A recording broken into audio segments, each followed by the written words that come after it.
Good evening. Welcome to the October 22nd Policy Committee meeting. I will start with a roll call. Robin Murphy, present. Charles Burdell Williams, present.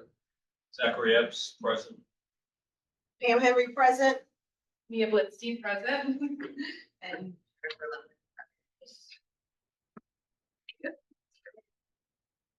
Lowman. So I have a motion to approve the minutes of the August 27th, 2024 policy. All in favor? Aye. Thank you. So we will start with old business. Yes, so we have a number of items for old business. First is 807, opening exercises, moment of silence, flag displays. This policy is a new policy. We realized this was a gap in the manual, and this was to come into compliance with the school code regarding the required moment of silence on September 11th anniversary. No changes since the last meeting. So I'll take any questions from the board. I have one question about savings. Any questions from the community, either here or mine? Does anyone get mine? I just have one question, Mr. Yoder. Is this the flag display and the moment of silence? Are those two different like things, or is it all required under the same? These are all part of the cited school code section at the bottom, 771. All right, thank you. I was a little confused as to like what was required by the 9/11 observance. If it was Just a moment of silence. oh, just the moment of silence. Yes, Okay. correct. All right, that makes more Yes. sense. The other language about the flag displays was already in law. Okay, gotcha. All right. Thank you. It's probably met by the flag outside.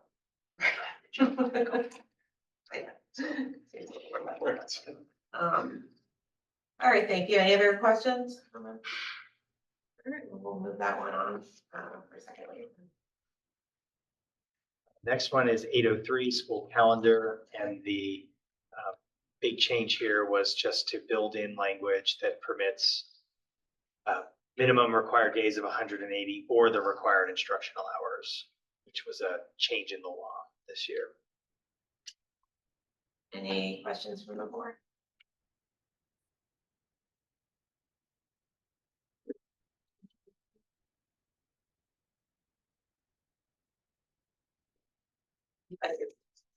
Is there anybody online from the community? It doesn't look like it. Okay. Can you see her from there? Sure. We do have one attendee. Okay, all right. Well, go to them. We'll check it. Yeah, I don't have any other questions. I don't have any questions. Yeah, the only thing I would just say about this policy is more about in the implementation of it. I know as we look to review our calendar for the next couple of years,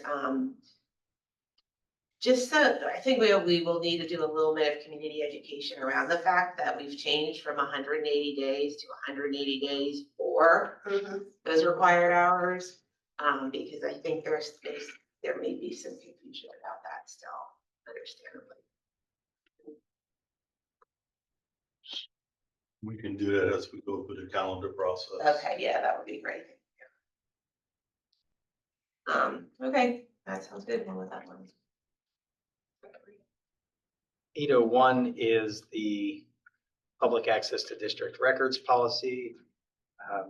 Just some cleanup here, and this policy was also, in addition to just some of the cosmetic cleanup language, we built some language in about how the district will handle anonymous requests, which is consistent with some guidance that PSBA provided to school districts. Within the last year or so, the board also changed the right to know officer from the executive assistant to the superintendent to the director of business services. So we updated that in policy as well. Thank you, Mr. Diaz. Do you have any questions from the board? Any questions for the community? Anyone online? I just have one, I think there might be a word missing, under guidelines, the number 3 where it's highlighted in green. So I think Did I go too go far? back up. Yeah. Right there. Yep, there you are. Is that it? Hit edit and then lost it.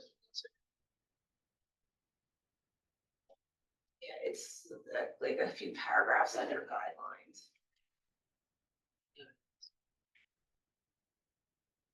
There it is. The district shall post the acceptable forms on the district Website. website.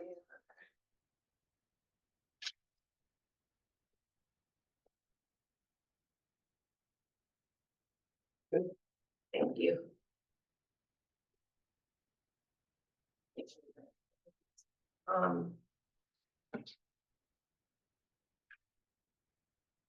Oh, I know. And then underneath notification to third parties. That's towards the end, Yeah, right? towards- You can X out of that Zoom, that message right there. See the X. See the X right in the right corner, right? What was you?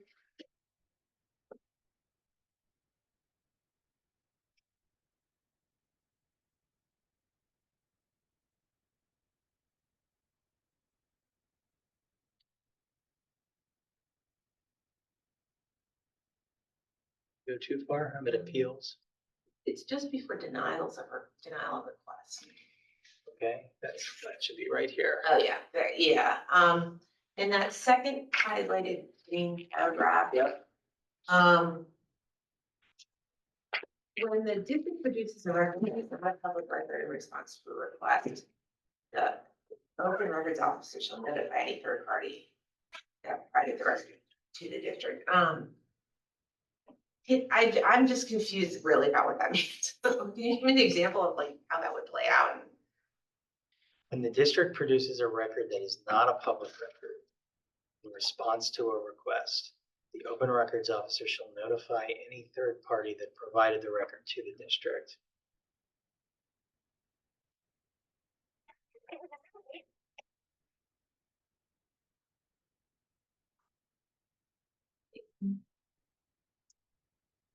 Because I guess my confusion comes around like would be releasing if would we be releasing if it were not a public record?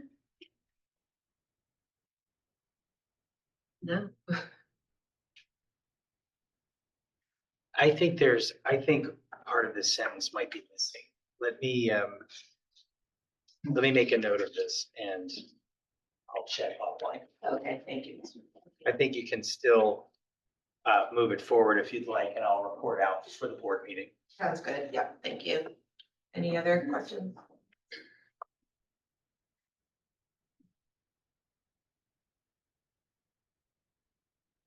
Next one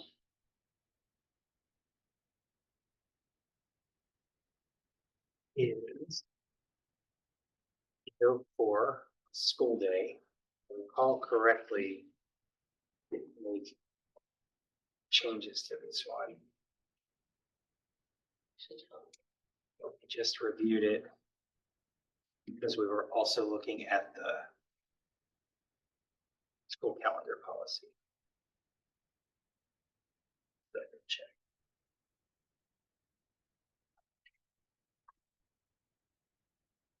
Sharing with those that got here early. This is my first time ever using a Mac. You know what? So- I totally understand. And I've had a Mac for 2 years and all the things that are happening to you, Ed, that's why. And it's all the the- same thing. I know exactly. All what these you're talking screens are about. popping up, and So I can probably help you I'm because gonna- I'm so inept.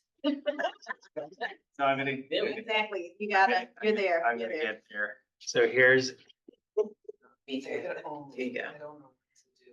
Ed, it's been 3 years and I'm still. and you're still learning. I call So my there's, daughter all the time. here's 804, no changes other than we moved the legal citations. Okay, great. Thank you. Any comments, questions from the board? Like this?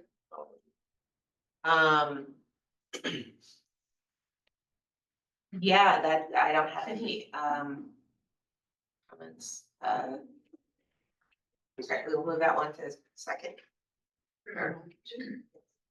Well, if you do enlarge this somehow so that it's more That's, yeah, that's. No. And you, listen, it's not touchscreen, and I do the same thing all the time. I will.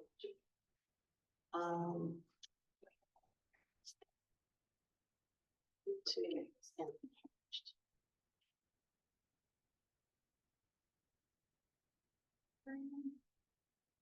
Are you trying to do? So I'm trying to enlarge his screen. Once you enlarge it, he can move it all around.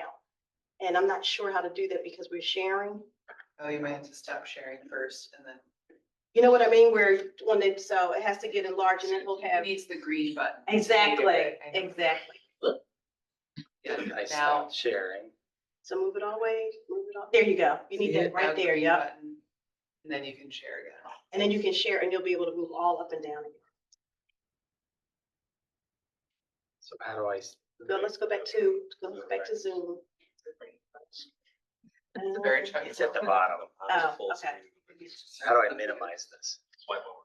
Three So- fingers. Yeah. Go Right. But I wonder here. if she gets The this. green button again. Still should. If it's a great. See if it works out.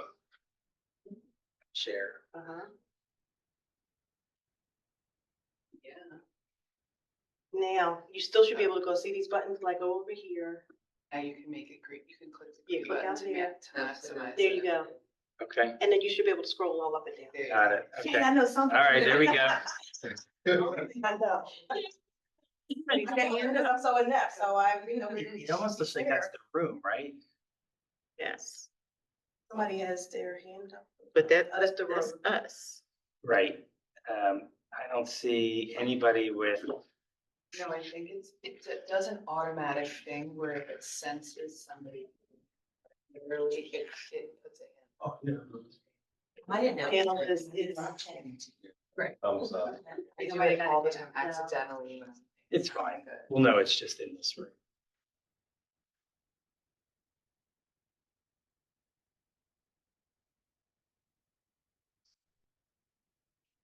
There is a way that you can put somebody's hand down.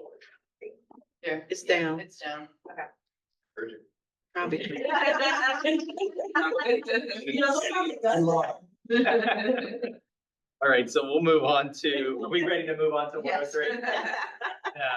So 103 is the Equal Opportunity and Nondiscrimination in School and Classroom Practices. Both this and the 104, which is next, are the non-discrimination policies. 103 for school and classroom practices, 104 for employment and contract practices, and they were updated to be consistent with the new Title IX regulations. And so they cover things like pregnancy, pregnancy-related conditions, sex-based harassment. Thank you. 804. Is any, We did 804. Yes, no comments, changes. anyone from the board have any questions? Not much of a policy change, but as I was in this, I guess aligned with some of the new business as well. Is it anticipated that a lot more, I guess, topics and issues will be going through Title IX? I think so. I think we've started to see that. I see the Title IX coordinator nodding her head. So the thought is, right, when you, and all employees are about to be trained on Title IX, or they were just trained They were just trained during last week. last week, the professional development day. The link was sent out to all employees. All employees haven't completed it. Okay. Most have. Most have. So I think what we've seen trend wise is when you train people, you see an uptick in reporting immediately after you train. It doesn't mean that anything is changing in your buildings, but you've brought awareness to the issue, right? No, it's good. And it Yeah. seems like, because I mean, with all the cross references later that we're going to do, it seems like that's the point.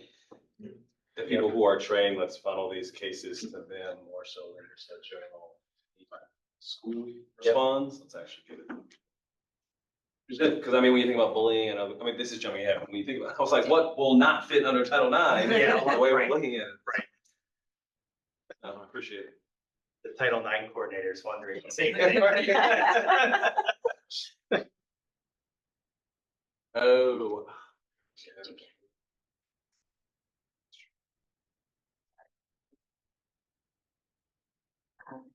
Did you have questions, listening? No. Okay, sorry.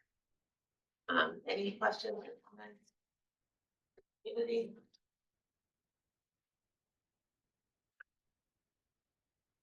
Mr. Diazio, I'm pretty sure that I asked this question back in August and I can't remember the answer to it. I apologize. I think it's in the AR. For 103. Oh, yeah, it's the AR 103. Yeah, the AR for 103. Okay. I still am confused about the headline or the title in the middle of the document that says non-Title IX discrimination and harassment complaints resolution procedures. So that would be for anything, if someone comes forward and feels that they are being treated differently because of their age or their national origin, anything other than sex or anything that is now. So when you say discrimination on the basis of sex, under Title IX, discrimination on the basis of sex now includes pregnancy, childbirth, sexual orientation, gender identity. But outside of those sex-based classifications, if there's a complaint of discrimination based on race, based on national origin, based on age, that would be non-Title IX discrimination and harassment. And so if there's a complaint from a student in the case of 103 or an employee in 104 that wants to file a complaint, for example, on the basis of race, it would not be Title IX related because Title IX is a sex-based federal statute. And so these are the procedures that we would follow for any other type of claim of harassment or discrimination. Okay, gotcha. I think my confusion with this is coming in because it then says anyone who thinks they've been subject to conduct that constitutes a violation of this AR or policy is encouraged to immediately report the incident to the Title IX coordinator. So for all complaints of discrimination, Okay, those complaints also go to the Title IX coordinator. It's just that a different procedure is followed depending on the nature of the complaint that you're raising. Because if you are raising a sex-based Title IX complaint, we have to follow the grievance process based on the new federal regulations. And there is now, previously, and I think I might have noted this back in August, but previously the assistant Title IX coordinator was the athletic director. And the thought was, given that the athletic director is primarily high school based, by changing the assistant Title IX coordinator to the director of student services, that assistant Title IX coordinator can now take a K-12 look. And so many times when there are student issues,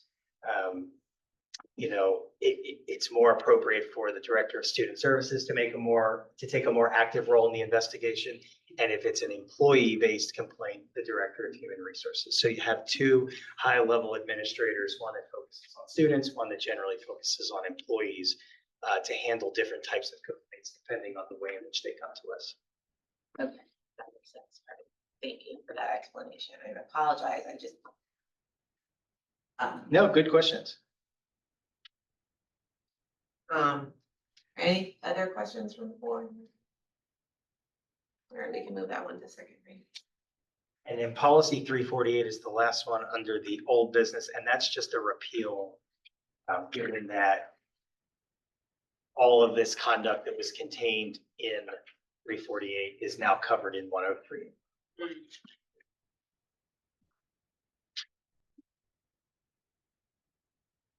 Thank you, Mr. Diazio. So with that, we can move on to the new business. I'll note Ms. Keene is online because you'll see with the new business, most of the policies fall under student services, homeless, homebound, wellness, pregnant students, bullying, harassment, gender expansive. They're all student services related policies. We grouped them together intentionally.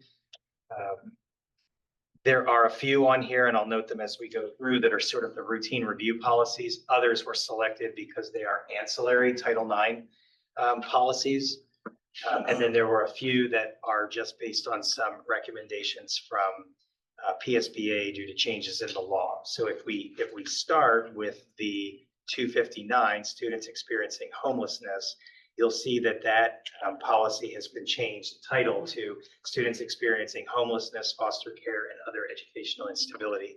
I think I mentioned last school year that at some point in the near future, the board would be seeing a comprehensive rewrite of this policy, because the scope of students experiencing homelessness was, or take that back, there was new state law that was adopted related to students experiencing educational instability.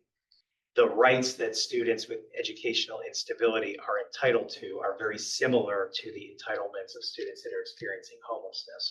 So the recommendation was to combine the students experiencing homelessness, foster care, and other educational instability, because the roles and the entitlements and the supports that those students need is generally the same or very similar.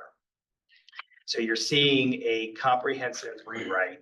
This is one of the, 3, 4, 5 policies in the manual where you'll see a lot of language put in the policy. I think in this case, we are actually recommending totally just repealing the AR. The reason for that is when your federal auditors come in, they don't understand always the difference between policy and AR. And they have their checklists, and they like to see certain things written certain ways in certain places. And what we've come to find is with the students experiencing homelessness policy, they want to see that the board has approved all of those provisions. And sometimes their feedback is ARs are not board approved. So that doesn't necessarily count as a policy. So just to avoid any potential findings with the federal auditors, we're just putting everything in the policy for this one. And if there's any questions, pretty long policy, expansive in scope, but largely entirely consistent with legal law. Any questions from the board? The rewrite, I think, makes perfect sense. I'm thinking of the definition of students with educational instability, and to me, I don't know if that's directly from the school code or not. It feels like it's a relatively small amount of folks. I don't know, man, I would envision like that maybe migrant families or like even military families would it be in a way educationally unstable if they're moving or relocating from somewhere, and I don't see that necessarily reflected here, and maybe that's like with intention and addressed somewhere else, but I at least wanted to bring it up just from what I'm thinking about the description of educational instability and what that might mean. Sure. Broadly, because we're using it broadly is why I'm Correct. And also, I guess Mr. Biazzi is probably looking for that. There is a separate policy on families. We could fairly recently. Yeah, we do have the military families policy. And some of those, And I agree, it does look like this comes right from the state law. But yeah, but we do have the students with the military families, and that gets into, because those are the families that move around frequently from time to time. yeah, and that makes sense. I'll review that and maybe have a Sure. follow-up next time. we Yep. review this one just to. Yeah, we're using it fairly broadly, and I see that we're tailoring it really for that. So I'm just curious about whether or not there's an opportunity for us to Expand that. expand or Okay. define with a little more specifics. But I Okay. can look into that and just challenge myself. Sure. a little Yep. bit. And I will also take a look. for my own clarifications, I'm looking through there too. When you say expanded more broadly for what? Well, because I am thinking about like migrant families. Okay. Because like, right, from an educational instability standpoint, that feels like it fits. Yeah, many times those students get classified as homeless, at least initially, because they've either come here under circumstances that would qualify as homeless. So if they're seeking any type of asylum or they're, being forced out of their country of origin for any reason, they would come here and they would qualify as homeless. So number 4 under there, Charles, under the homeless children and youth, it says migratory children who qualify as homeless because they are living in circumstances described above. And then they have all of those like circumstances. They could be living in a car, it doesn't even matter. Right, yeah, and I think that makes sense, just as we were, as I was looking at it, I wasn't combining or making I wasn't aligning that homeless and migrant were relative in that sense. I think practically that makes sense. And I think when we use the term homeless, I think we all have a thought of what that means. The federal statute on what constitutes homeless is actually very broad. So whatever you have in mind as to what is homeless to you, I would bet that if we talked about what the federal law, McKinney-Vento, describes as homeless, it's a much broader definition. And I don't know, one of the data points, Ms. King may not have that now, but we could look at the number of homeless students. Sometimes that's a point of reference. I don't know, Jess, if we have any idea how many the district has currently, roughly? Yes, currently we have about 53 students that have been identified as homeless. Thank you. Thank you. Got it, I think I'm Okay. 35. Yep. Mr. Epps? Thanks, and I was stuck on that data point for a second, but students who receive special education services referenced towards the end, and in the case, I guess, if for whatever reason, a couple scenarios, if for whatever reason a student is receiving education outside of a public school setting, would they ever then become enrolled, but then they're in Cheltenham and then, enrolled in our district? Like, what, do they then kind of stay where they are? Do they, what is that? So if we have a student that's enrolled and the district places the student in a placement outside of the district, that student remains our student. They're not being educated in a public school, but they are still considered enrolled on an agreement. Mm-hmm. If a family doesn't enroll in the district and they just choose, we're going to go to a private school, or we're just not going to avail ourselves to the public school system, and we're going to seek independent enrollment somewhere else, those students would not necessarily be considered enrolled. Got it. Yeah, that does. And then I guess just through the way that process goes, because the district pretty much exceeds all its options before someone goes into another setting, like the district has exceeded all of its resources and options. Like, so I imagine I'm just thinking through, that would take time. So the student would then have to be here they would have to be here for a certain amount of time. Like, it's not a case where we have a student come in the district, then somehow, services are deemed necessary, but then they may migrate to another area, but then the district is still responsible somehow for providing. So there are times when a student new to the district will come for enrollment, and you'll know right from the outset that this is a student that, based on the student's need, whether it's a young student coming from early intervention, or whether it's a student that's coming from another school district and there's already an IEP or a program in place, you have information about the student. And sometimes you can just look at the student's needs and say, this student needs much more support than a public school setting can offer.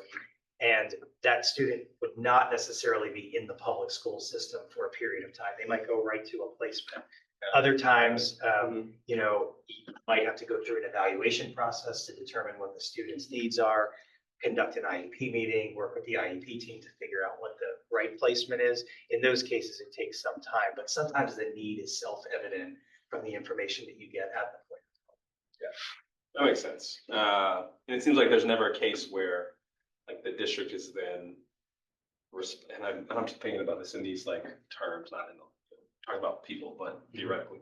But there's never a case where the district is responsible, like for providing that education within the student is some in other Like other school district, district, yeah, but in not another where we district, place yeah, them yeah. at? But we Okay. kind of already have like some kind of agreement, or we already have to provide some, like that doesn't, things like that don't happen.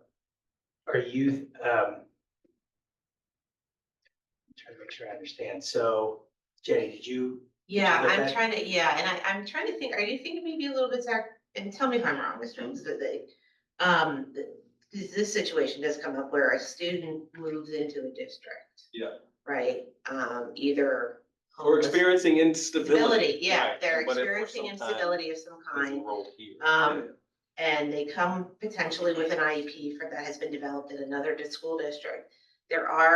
This has been a while, I'm reaching here, Mr. Diazio, so correct me if I'm wrong, but there are rules around this in the federal law that says that, that gives school districts guidance that they should, implement that IEP that the student comes with to the extent practicable. I think it's practicable, I think it says practicable. Yeah, And that in the meantime, then they should also have an IEP meeting or decide whether the child needs to be reevaluated or just simply whole cloth, accept the old IEP and then implement whatever that says in terms of placement and program. Is that? yeah, kind of, but then who's so let's say at a certain point, then that child, it's deemed that it's gonna receive education in a different setting. Okay. You know, That we're we in an didn't place them agreement. in, Yeah. even though they We live place here. them, but then there's still that instability. So if they're still experiencing instability, this is really a narrow scenario we're talking about here, where we've actually entered, like, the student is here, experiencing instability. We've exhausted our services, right? They're now placed into a different setting. Okay. In a different The district. district is responsible for paying tuition for that to still provide that Do you education. mean right? educational setting or residential? Educational setting, yeah, educational setting. So like, but the district. Yes, still if they pays have, for if that they have tuition. been sort of our student for purposes of either being considered homeless or being a student experiencing educational instability, yes, then we would be responsible. The question that you're asking though is a good one. It does come up. Yeah, It gets very complicated. There are supposed to be interagency coordination mechanisms to kind of resolve that issue about like which school district pays, because as you might Because we're imagine, in a it becomes contractual- expensive sometimes. yeah, that's. Yeah. Right, and so there becomes issues about that. So Now, once a student is our student, Yeah, the instability under the law is going Oh. from one district to another. So a student that is experiencing instability, as I think you might be thinking about it, but still, like, they might have a home life that's not correct, stable. that's still, yeah. That's yeah, different than this type of Got instability. it, This got it. instability is instability that Moving. results in moving Moving around to from a school district. district to school. Got it, okay, Yes. okay, yeah. that makes sense. Yes, although the kind of instability that you're thinking of too can actually happen, and this also comes up in the area of homelessness. Ms. Keen, I'm sure has had to deal with this, like sort of in which school district is the child now homeless? Yeah, That becomes an issue. as the services are being. Yes, yeah. Thanks for indulging, I mean, it seems like That- there- No, it's good. Those I'm glad become we got to. Those are good questions and they become lawful hypotheticals, like, Okay, but they yeah. come, but they're real, but they're also real, like they're real situations. Because it seems like the way the policy is written, district's still. Yeah, That's how it appears. thanks. Slash it depends. Which district? Right. Oh, there's losses. Any other questions from the board? I just wanted to thank you for, I had written a lot of, thank you for the comprehensiveness of this revised policy. I know that these big changes have been kind of, they've been sort of percolating around for a while and they finally got passed by the state. I appreciate their comprehensiveness because of this, because I know it's a complicated subject area. Appreciate that. All right, we'll move that to first read then, and We will go on to the next policy. So the next one is homebound instruction. Homebound instruction is just here on a routine review. It's actually with a 2017 review date. It's actually one of the oldest ones on the books. No real changes to the policy, just a couple minor, clarifications in the regulation. We made it clear that requests for homebound instruction should be in writing. We added language consistent with some of our other policies, particularly in the employee section of the manual, that if the district is requesting or requiring medical documentation of a student's need for homebound instruction, it can't be a parent or guardian who also happens to be a doctor that's issuing that statement, because that has come up a number of times. It has to be not the parent, guardian, or close family member. And we added language that states that if there are changes in the standards for homebound instruction that the Secretary of Education issues, they become incorporated here, by reference.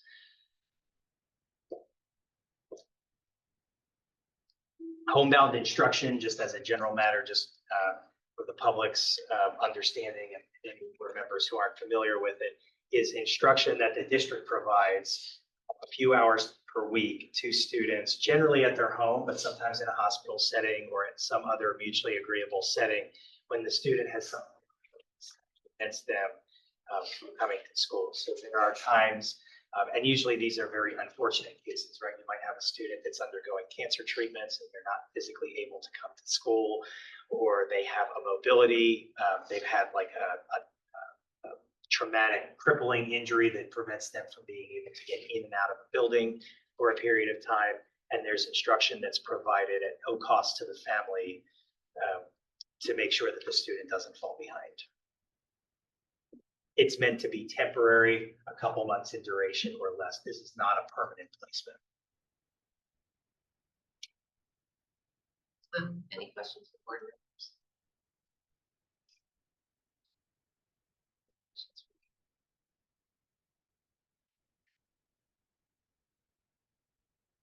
I have Yeah, go ahead. a fair number of thoughts and questions about this because okay. this is an area. Yeah. Which we may want to just discuss offline, especially the AR. Okay. Because what comes up, as you know, is we may want to reference, there's instruction in the home, which is special education placement, right? And then there's homebound instruction. And those two things sometimes get like confused. And then there's this whole issue, right, of like what constitutes a short-term disability under the ADA and section 4. And Sure. right, so there that becomes a whole other sort of kettle of fish. But I would just say, for just one comment on this, is that in the AR, it refers to the individual education plan. If that should be individualized education program. Yeah, I see that now.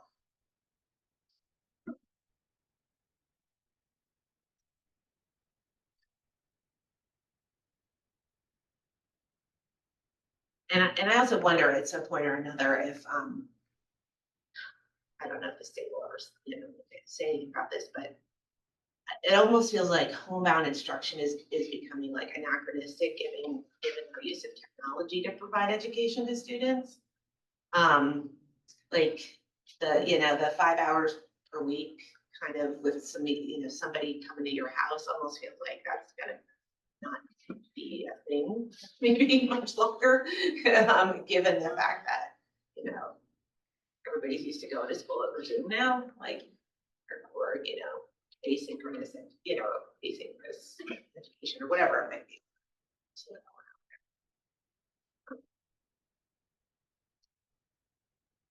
and it would also probably make scheduling those.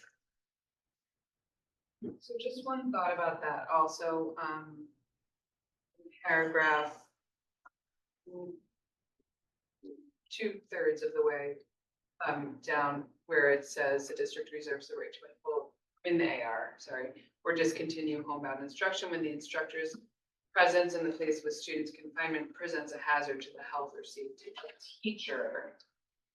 And I guess my question is, if we're saying, for example, that the student is contagious in some way that could spread to the teacher, like, is that where we could utilize virtual instruction in place of in-person instruction?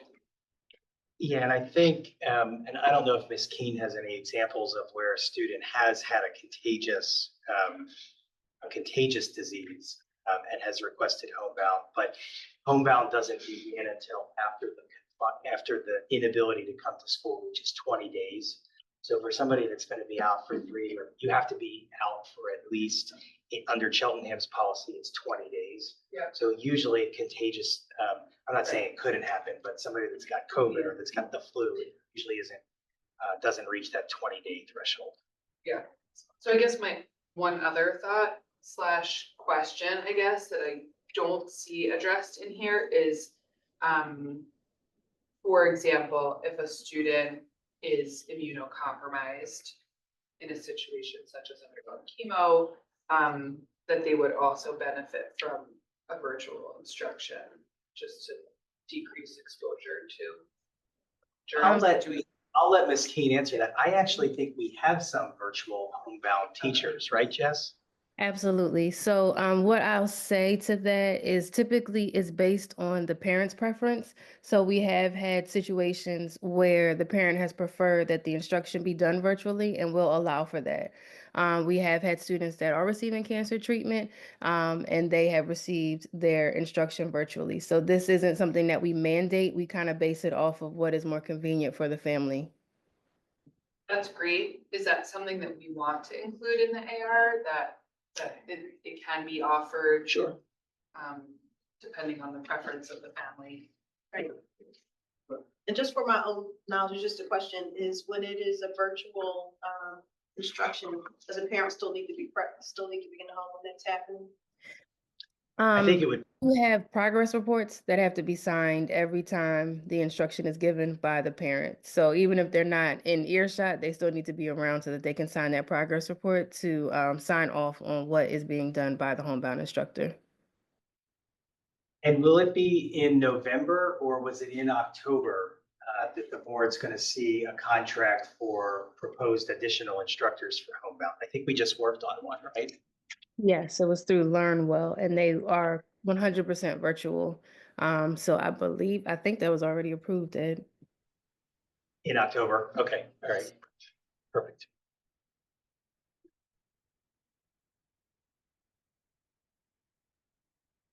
Any other questions? Thanks. Read. 254 is wellness.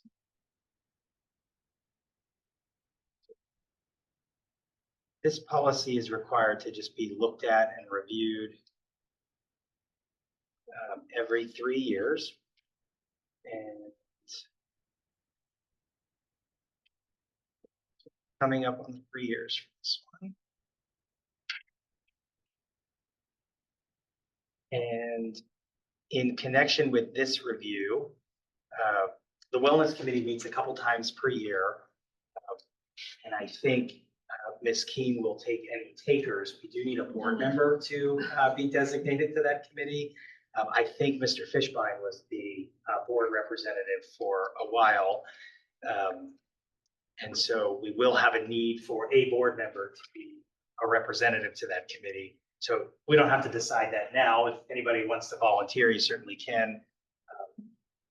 Or we can, it'll just be something probably by the time we get to the reorg meeting and committee assignments get sorted out, we'll be looking for a wellness committee board representative. Board questions? I would be open to Oh, participating already. I'd be open. The one. Unless there's any objection, Ms. Keene, I think you have your volunteer there. Wonderful, thank you. Ms. Lindstein has agreed. Noted. Other questions or comments? I have a question. Who appoints the wellness committee? Like how do says volunteering. Other people. So as I understand, and Ms. King can back me up here and or clarify, the Wellness Committee came into existence pre-pandemic. I don't recall exactly. I think there was, we solicited volunteers when the committee was first formed. Then during COVID, when there were the different subcommittee groups, the Health and Safety Committee the Wellness Committee kind of sort of became the Health and Safety Committee. There used to be like 4 or 5 committees during COVID that were operating internally.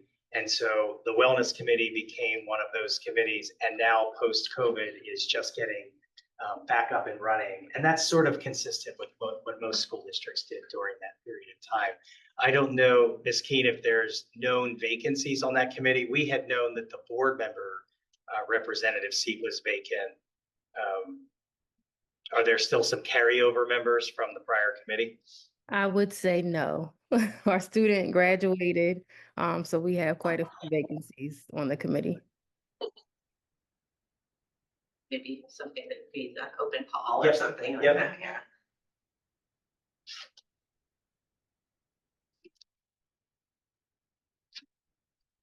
All right, so we'll move that one then.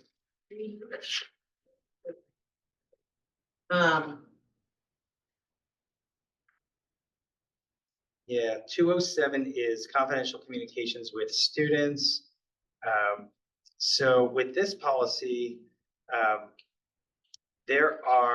so let me start. In the administrative regulation, we had gotten rid of some of this guidance because so let me start by saying, let's go back to the policy. So there are certain communications between students and certain classifications of employees that are protected under law, that they're confidential. So when students disclose certain things to their counselor or to home and school visitors, those individuals in the school operation are not permitted to disclose those communications unless they get subpoenaed or are court ordered to do so, or they get consent from the parent or guardian, unless, of course, the student's health or safety is in jeopardy.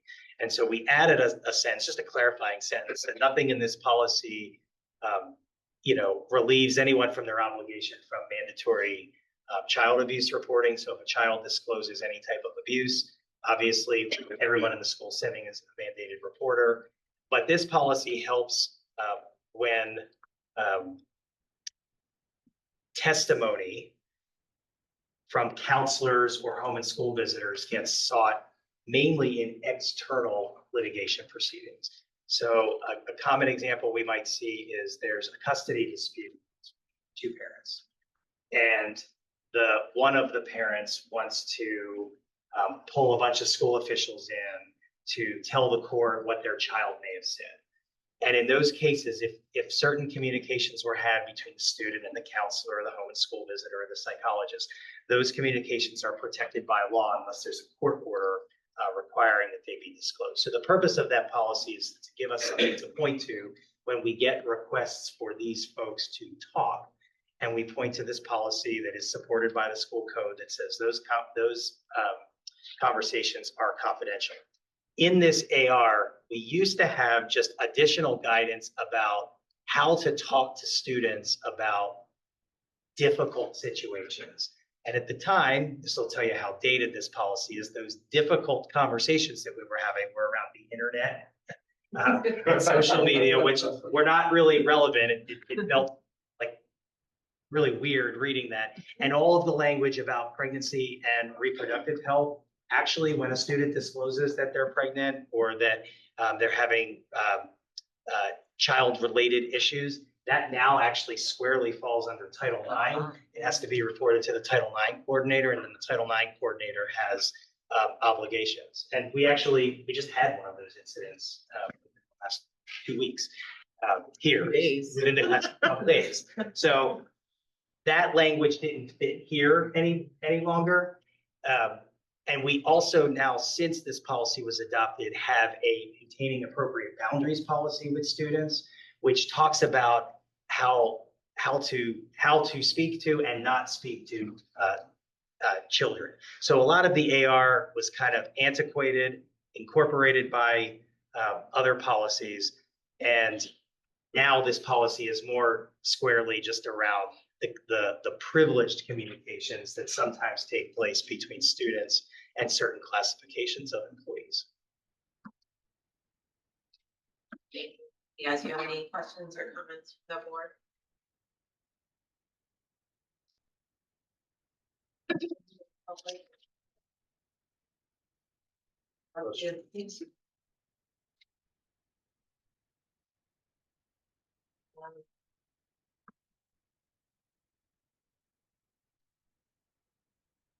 234 is it used to be pregnant students. It's now students experiencing pregnancy-related conditions or parenting. There is a definition that comes from Title IX's regulations.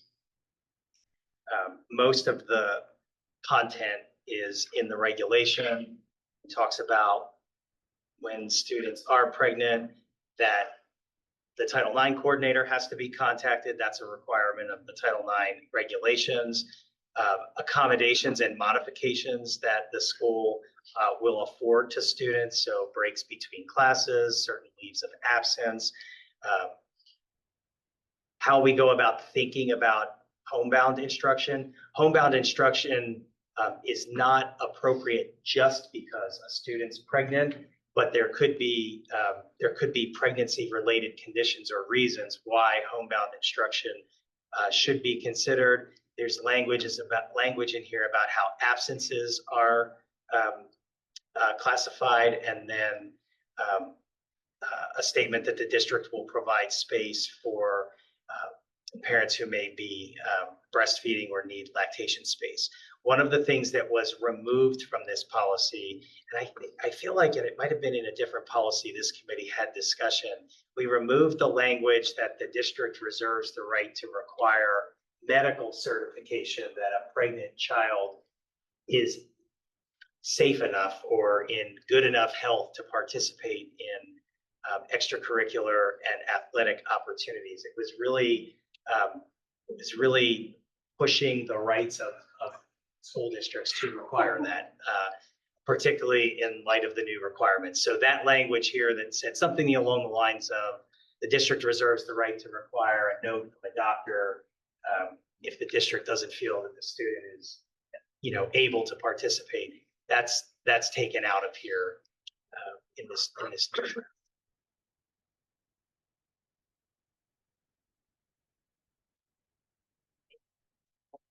Questions? Probably doesn't need an answer now unless we do have it defined. Thinking about the how.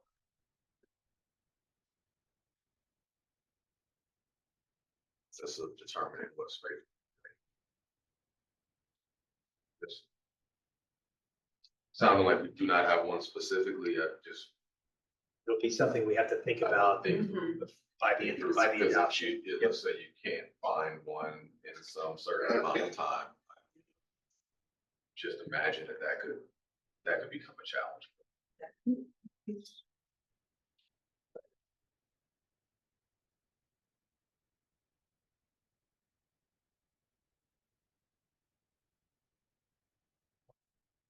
Just a quick note to what extent we might want to cross-reference this with GCD.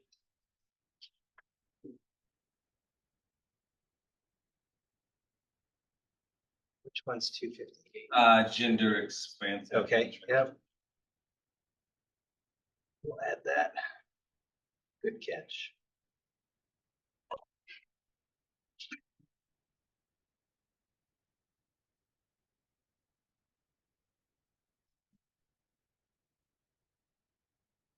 Any questions from the public?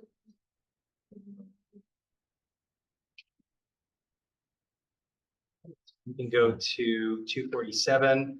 247 was previously bullying and harassment. You'll see that it's now just bullying. The recommendation, just like you saw in homelessness, policy 348 on employee-based harassment was eliminated because it's now contained in policies 103 and 104. The concept of student harassment is now covered by our 103, our policy 103. So now 247 will just be a policy regarding bullying. And the content of the bullying policy, nothing has really changed here.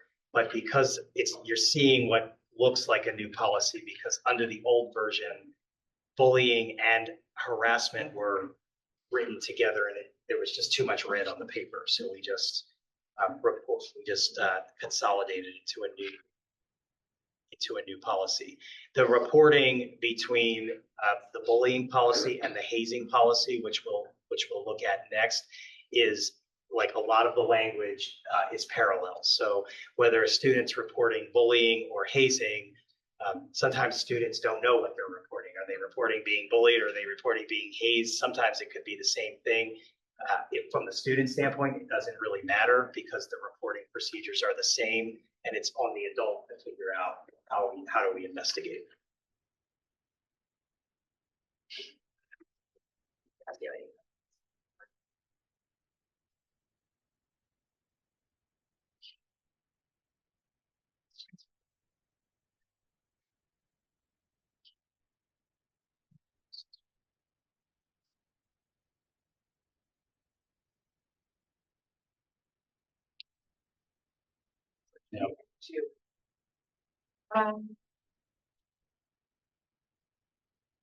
So bullying behavior between one of our students and another one of our students can be reported regardless of when or where the behavior occurs. Correct. Is that correct? Correct. And if the behavior reported is determined to be outside of the scope of the school's authority to respond to, usually the school will either put that family in touch with law enforcement, or sometimes even if you can't just require anything about the behavior, sometimes you can still do mediation. Usually there's still behavior. If you've got student on student conflict, even if you can't regulate the conduct, you can address the symptoms that you're seeing in the school environment. I'm just thinking that obviously social media and phones present Yep. a different kind of scenario, or multiple different scenarios that we have to sort of evolve with. And I don't know if there's any language that sort of reflects that. So we put it in very generally, that says in the definition of bullying, the definition of school setting, you'll see any other circumstances or location on or away from school property where the district's jurisdiction has jurisdiction. And if you look up in the definition of bullying, it specifically mentions cyberbullying. So a lot of whether we can discipline for cyberbullying off campus really depends. It's really fact specific, and it depends whether it's coming into the school. So if students are being bullied outside of school online, and in school, students are screenshotting and forwarding it around and talking about it, it's clearly within the jurisdiction of the school to address. If there's no impact on school, or nothing's taking place between the students in school, but a student is talking to their guidance counselor about what might be happening to them outside of school, that falls into that category of maybe we can't necessarily do anything with the bullying, but the school officials can either help refer that family to an outside resource that can help, or just like any student, they might visit their counselor and say, I'm having a problem with this student. How can we help you work through that conflict?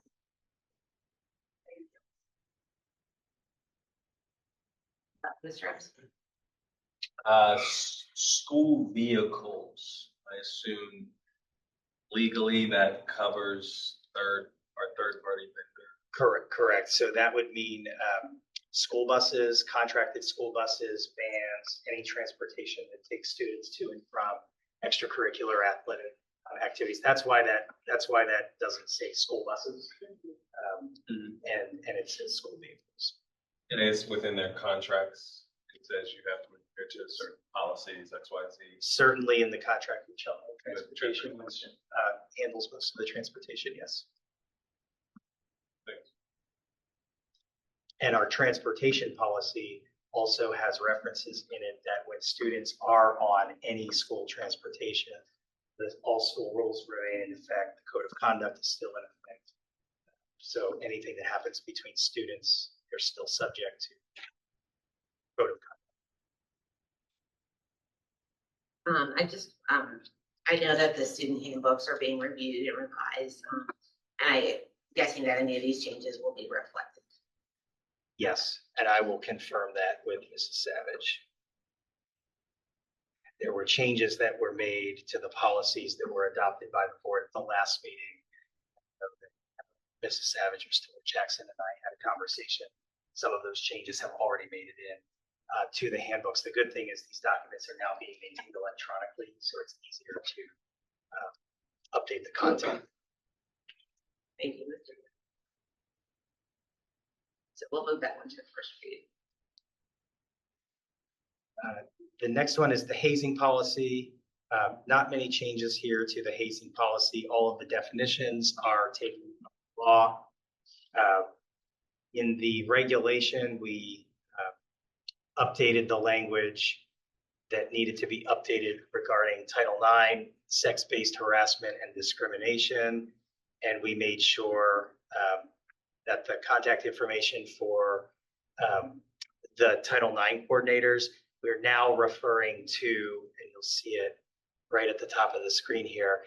Instead of listing the information here, we're providing a link right to the notice on the district's website of who the Title IX coordinators are, so that if they change or their contact ever changes, we don't have to go to change multiple policies.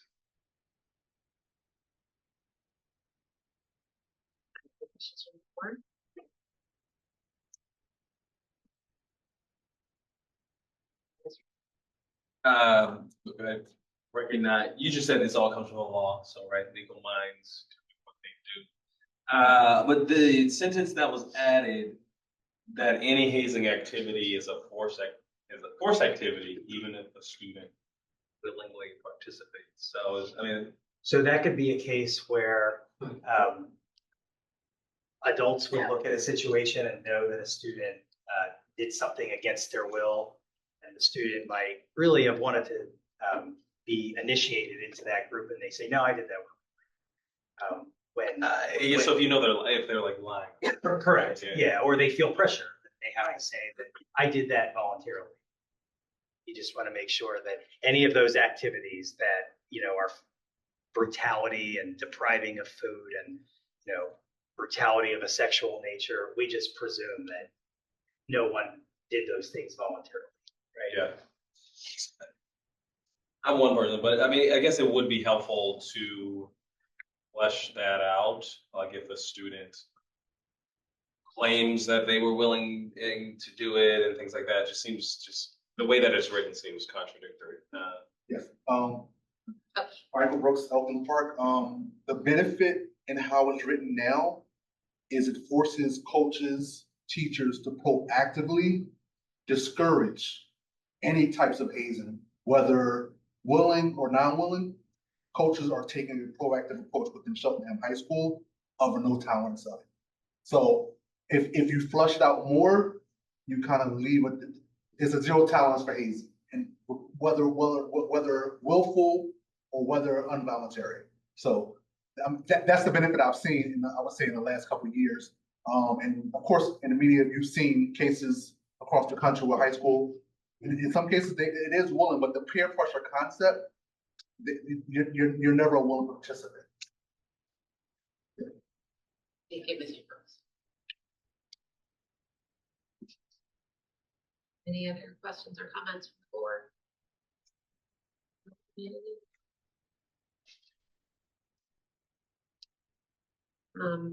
All right, then we'll go to first reading. Our last one is 258, gender expansive, and transgender students. No changes to the policy here. And in the regulation, cleaned up some formatting things in the middle there. There were no changes other than, because the board will recall, we just looked at this one not too long ago, but we wanted to add this same language that was in the bullying policy and the hazing policy, that if a complaint comes in under this policy and it has any type of Title IX, flavor to it, that the Title IX coordinator should be notified, and we should consider whether to investigate under the Title IX procedures. And under records on the AR, Yes. there's just, I think a typo, it has A12, at least where I'm looking. Yeah, right Yes, there. so that's in red because it's proposed to be stricken. Yep, Okay, gotcha, that was gotcha, gotcha. deleted. Now I Yep, understand what yep. that means. That Okay, was the perfect. formatting issue that I Okay, noted. thank Yep, you. good catch. Just one suggestion, actually, for the hazing policy. I Okay. was just thinking about that.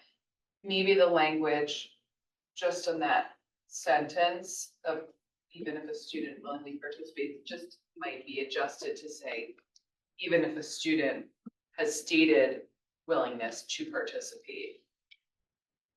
Just a little bit of semantics, but But it should be whether they stated or not. If you say stated, right? So what if they didn't state it? So I well, think this is just, that's covered. I feel like that's covered already, but this is, even if they said they did it because they wanted to do it. As somebody who works sort of in journalism, we're looking at the source, still not- it's like they're expressing that they willingly participated, but as adults, so. Should we it know be- that it's still So hazing. it should be regardless of whether they state or.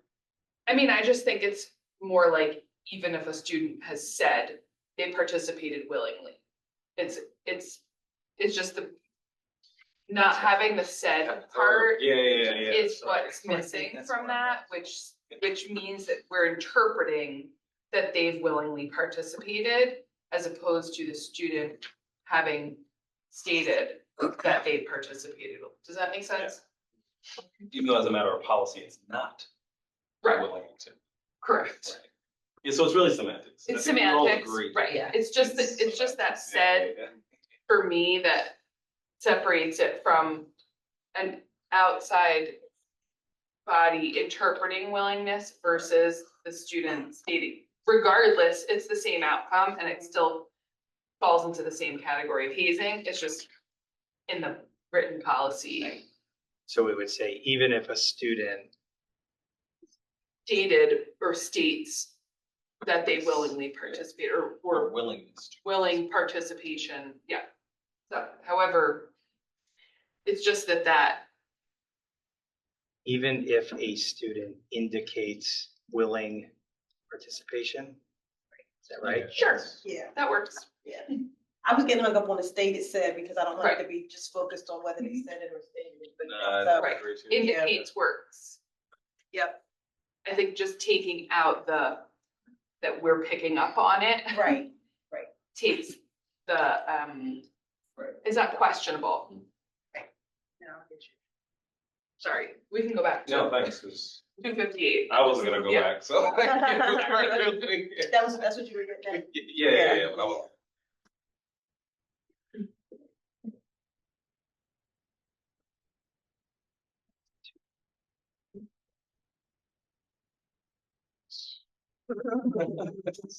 Teaches journal. Trust my grammar. Need a source.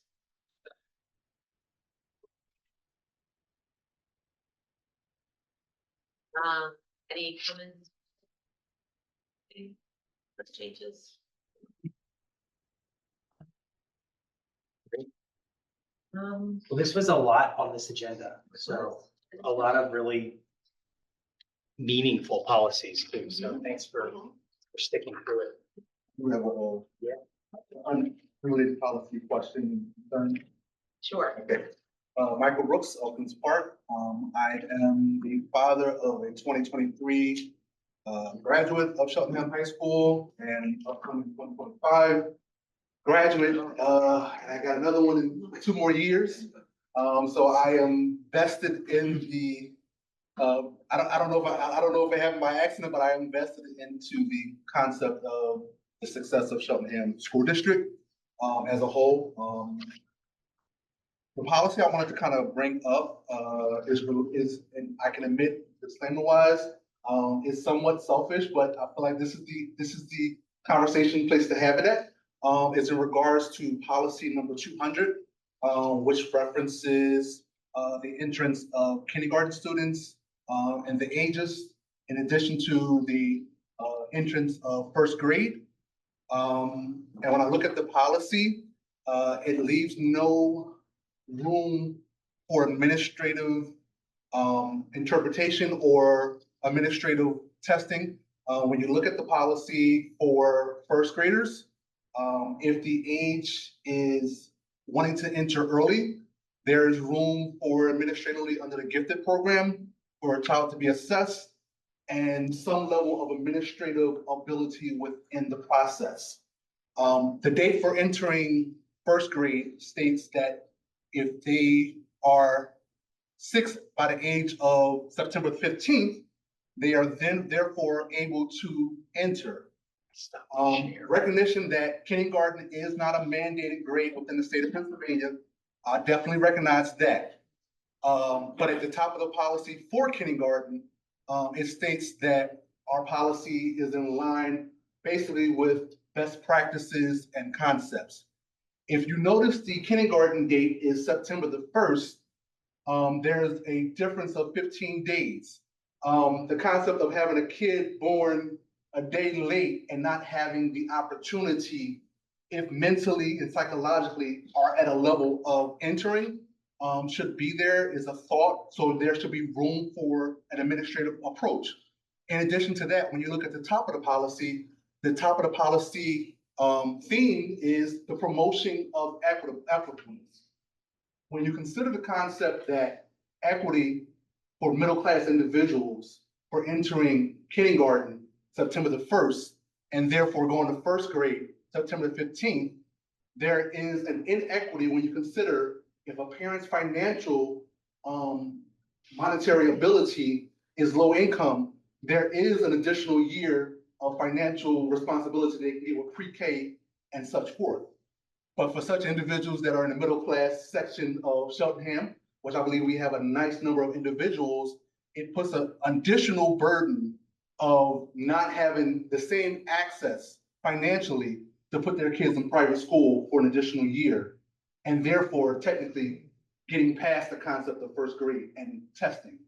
So my question is, the policy is wonderful, but just to give from an administrative standpoint, if it's within the realms of the law, the ability to give administratively, whether it's at the cost of a parent paying for those psychological testing, $500 for an evaluation, and for the equity of saying it's not being biased, but psychologically and testing wise, they are ready to enter kindergarten within the district.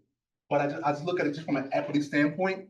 There's room for either keeping the same date and removing the inequity of those dates for parents that can't afford to pay the additional money, or open the concept for case-by-case administrative review from the gifted program, which gives the ability for first graders to enter.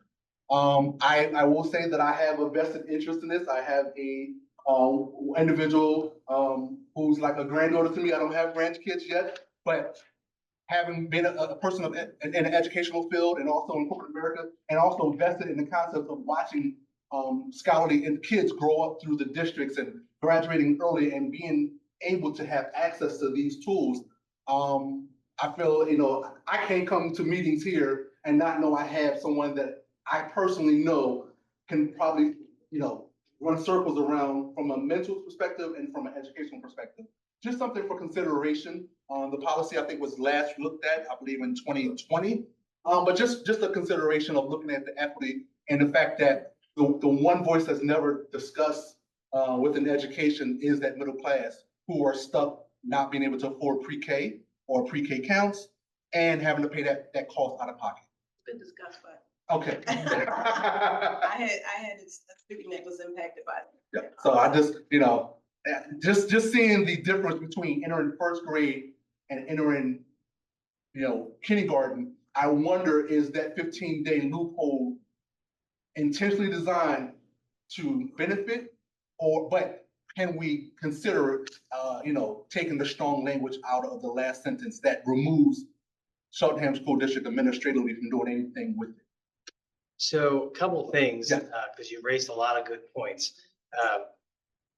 I think the reason that you're seeing a September 1st date for kindergarten and September 15th for first grade is because under the school code in Pennsylvania, the law now says that you have to allow a child who is 6 by the first day of school to start first grade. So if we were to use September 1st for both first grade and kindergarten, there are some times when the first day of school is after September 1st. And so if that sentence read, a beginner who attains the age of 6 before September 1st is eligible to enter first grade. Let's say the first day of school is not till September 6th. Right. And the student turned 6 on September 3rd. Well, on the first day of school, which is September 6th, that child is 6, but they would not have been 6 by September 1st. Definitely get that. So the September 15th was kind of pushed out to say school always starts by the 15th. Now let's reflect back in time. Now- First used to be the date, Right. right? But now my question is, what lobbyists financially, For kindergarten? no, what lobbyists financially? Oh. I mean, it's bigger than Cheltenham School District, Right. but we all know how laws are written. And it's written in a way that benefits an individual or concept. My question is, if it's not breaking the law, Yeah. do we have room? That's my ultimate goal. Do So we have room to So you could make the kindergarten section say 5 years by September 15th. If you wanted the dates to align. Okay. But now students that turned 5 between September 1 and Right. September 14, who maybe are 2 or 3 years old now, and families are thinking they're going to go to kindergarten Right. in 3 years. So When that's the why- board makes that change, So that's why I'm on the level of keeping the dates the same and just giving administrative ability to have. for early admission to kindergarten. Because when you look at it, they test, if you want to go early for first grade, they'll test and do the psychological exam. Yeah, My thing is just to give you, not necessarily changing just to saying, right now, yeah. if you guys wanted to do anything at all, you can't, the way it's written.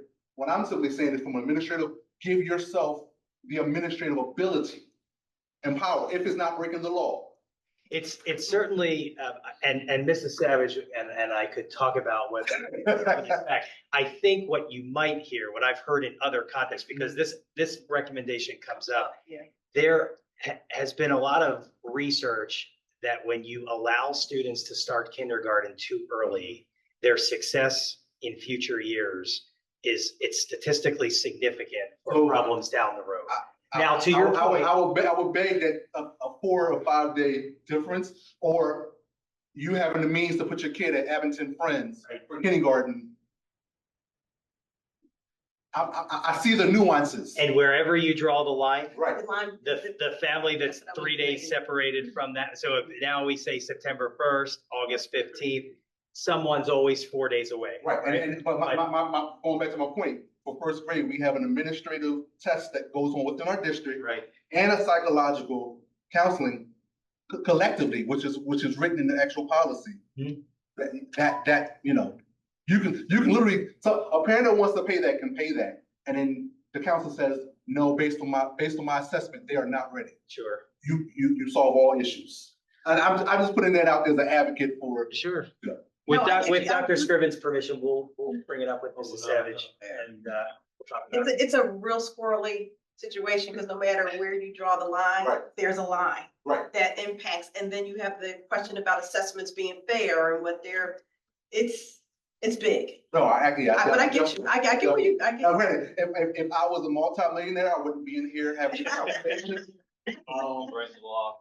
Right. You know, so I get you, I understand what Thank you. thank you. Yeah. And I miss you guys, but I gotta graduate this year, but I'm not going You'll anywhere. get And I will just share, when I was a kindergarten student in Pennsylvania, the cutoff date was you had to be February first. And my birthday, and my birthday was February 2nd. And I was ready and I missed the cutoff. My birthday was February 14th. So when I graduated, I was I was turning 19 real quick. Wow. My birthday's in December, so I was one of the youngest of my. Now I have my senior that's graduating from here, the cutoff for him was August the 1st, right? So he's graduating, his birthday is July 27th. So for him, he's graduating at 17. I had it on both ends. Yep, so, yeah. I experienced both ends of that. And I definitely recognize it's not an age thing, but it really is About maturity. Yeah, and well, ability. maturity, education. Thank you. Great conversation. Thank you. Great conversation. One last thing is that the next policy committee meeting will be in the new year. It will be on January 28th, So- 2025. Yep. So do I have a motion to return the meeting? Thank you, Second. Henry. Thank you, Christine.